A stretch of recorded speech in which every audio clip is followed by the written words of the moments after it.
Near midnight, I sent the dispatch giving the names of the generals captured. In the same dispatch, I wrote, "If the thing is pressed, I think that Lee will surrender." When Mr. Lincoln at City Point received this word from General Grant, who was transmitting every item of news to the President, he telegraphed Grant the laconic message, "Let the thing be pressed." By the time Robert E. Lee is ready to surrender his Confederate Army in 1865, Major General Philip Sheridan, the rest of the Army, and cavalry leaders, and indeed much of the country, welcomes an end to the fighting. The United States Cavalry had come into its own on the battlefields of the American Civil War. Until 1863, it appeared that the Confederate Army held the edge when it came to cavalry battles and tactics.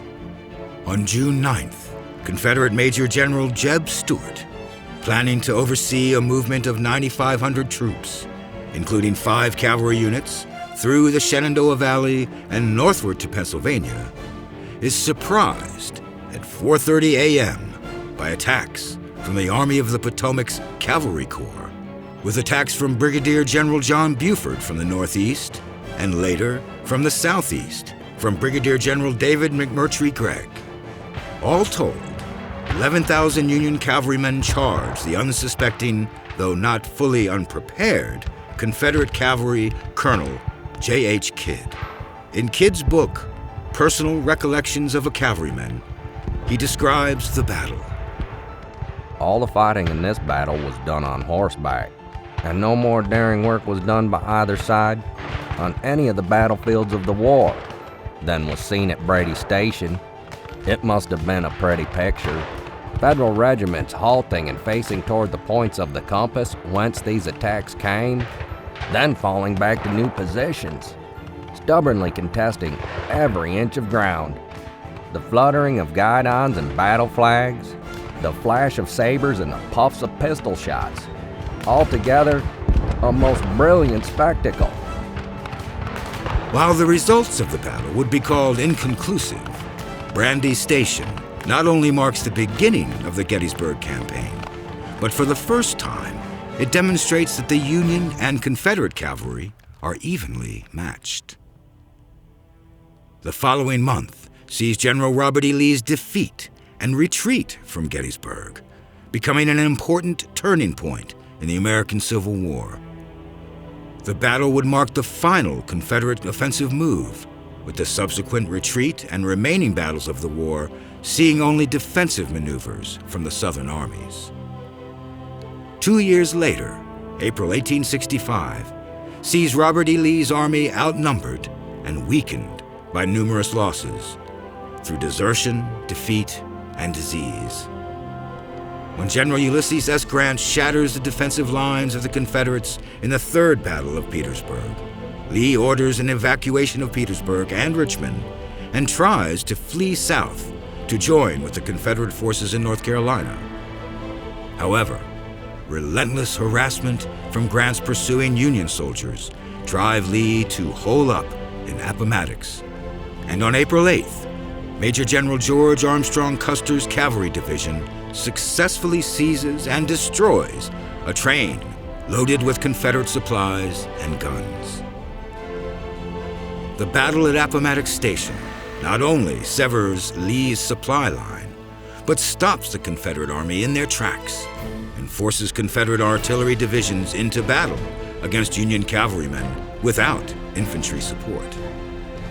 That same day, Grant sends a message to Lee detailing terms of surrender. It is assumed by the Union Army that this meant an end to the war. Lee, on the other hand, is determined to make a final effort to escape the Union forces. On April 9th, assured that the fighting was drawing to a close, General Sheridan's cavalry was surprised to find Confederate corps advancing upon them. Sheridan himself describes the events of that day. I decided to attack at once, and formations were ordered at a trot for a charge by Custer's and Devon's divisions down the slope leading to the camps. Devon's preparations were but partially completed when an aide-de-camp galloped up with the word from Custer, Lee has surrendered. Do not charge. The white flag is up."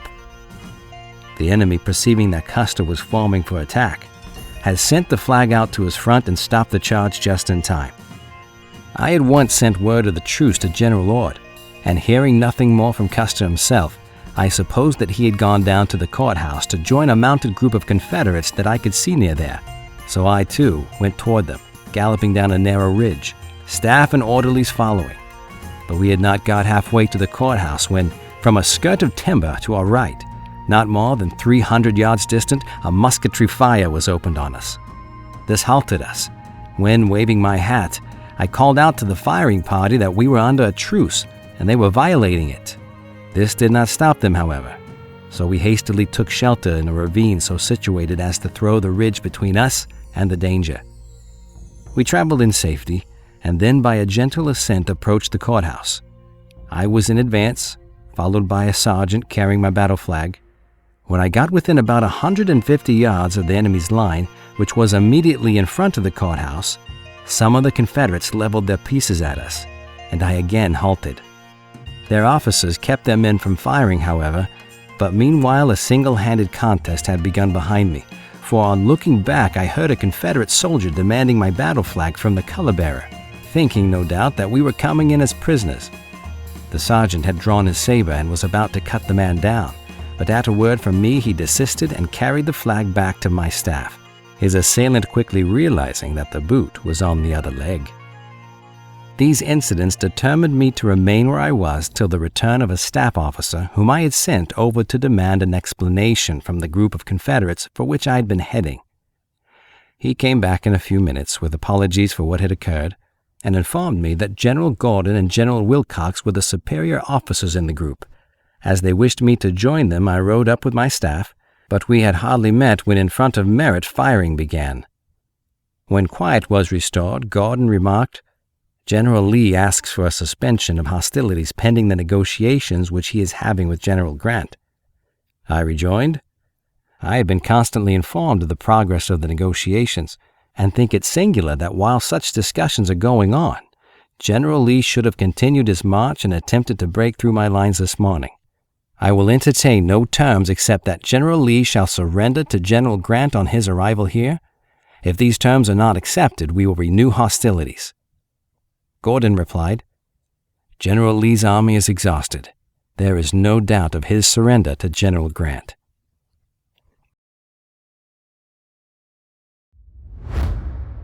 When Grant's own Union forces arrive to aid Sheridan's cavalry, Lee finds himself surrounded on 3 sides and finally agrees to sit down with Grant and negotiate a surrender.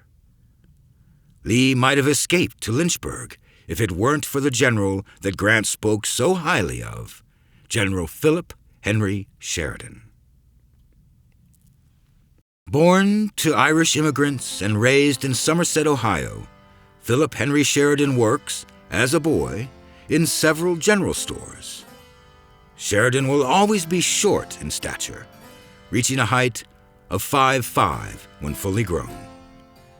Later, President Abraham Lincoln will famously describe him as a brown, chunky little chap with a long body, short legs, not enough neck to hang him, and such long arms that if his ankles itch, he can scratch them without stooping.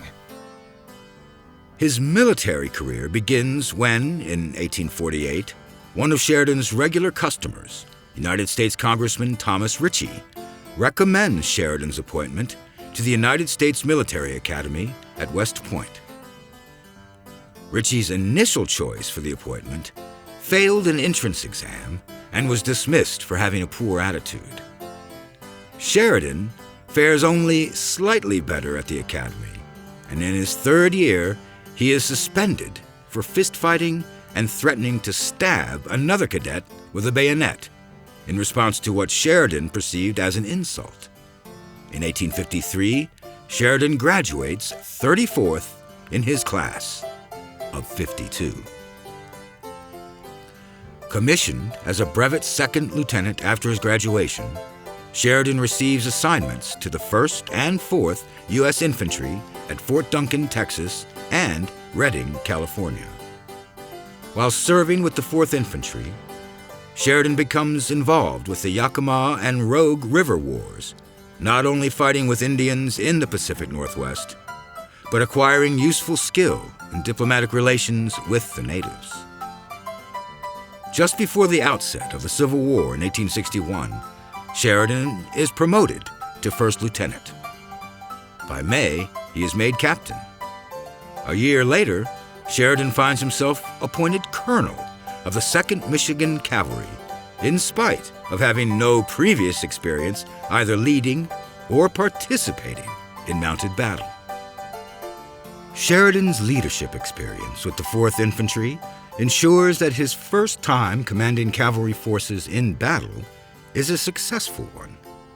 In the aftermath of the Battle of Shiloh, Colonel Sheridan holds back the forces of Confederate cavalry, led by Brigadier General James R. Chalmers, as Confederate General Braxton Bragg tries to regain control of the rail junction 20 miles north of Booneville, Mississippi. Sheridan's efforts cost Chalmers 65 Confederate troops and causes Bragg to abandon his attempt at taking the rail junction. It also earned Sheridan his promotion to Brigadier General.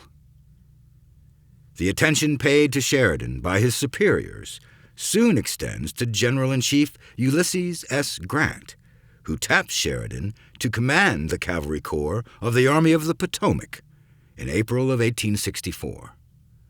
By the following year, Sheridan is leading his cavalry in what will prove to be the final actions of the Civil War, the Appomattox Campaign.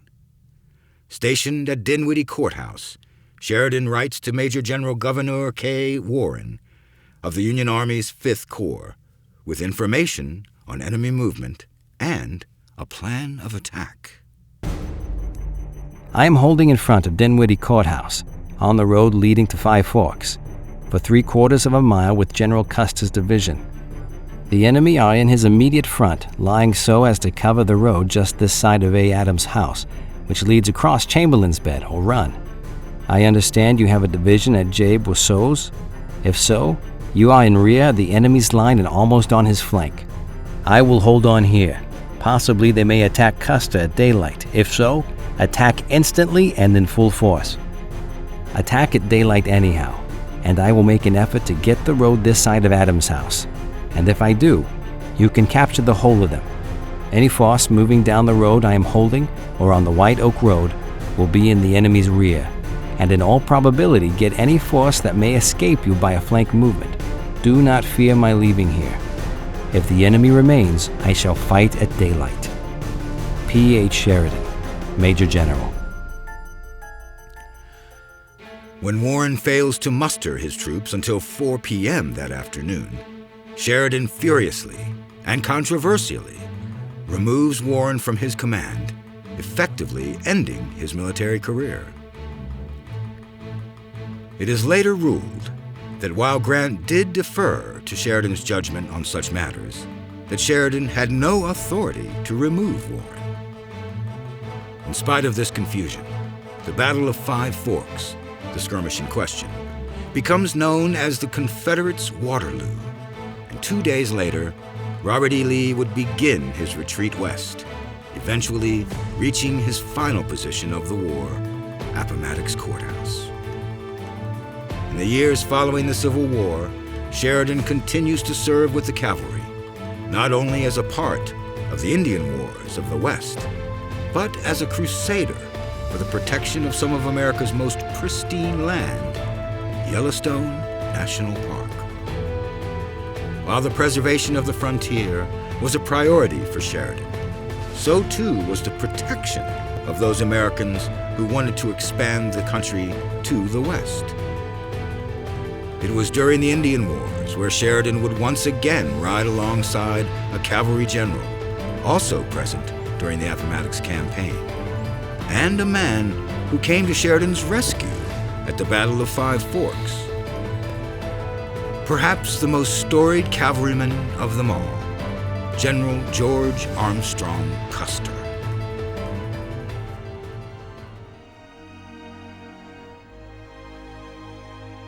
Thanks for watching. If you'd like to help us produce more compelling historical content like this, please like, comment below, and share this video with fellow history buffs. And of course, be sure to subscribe to help keep history happening.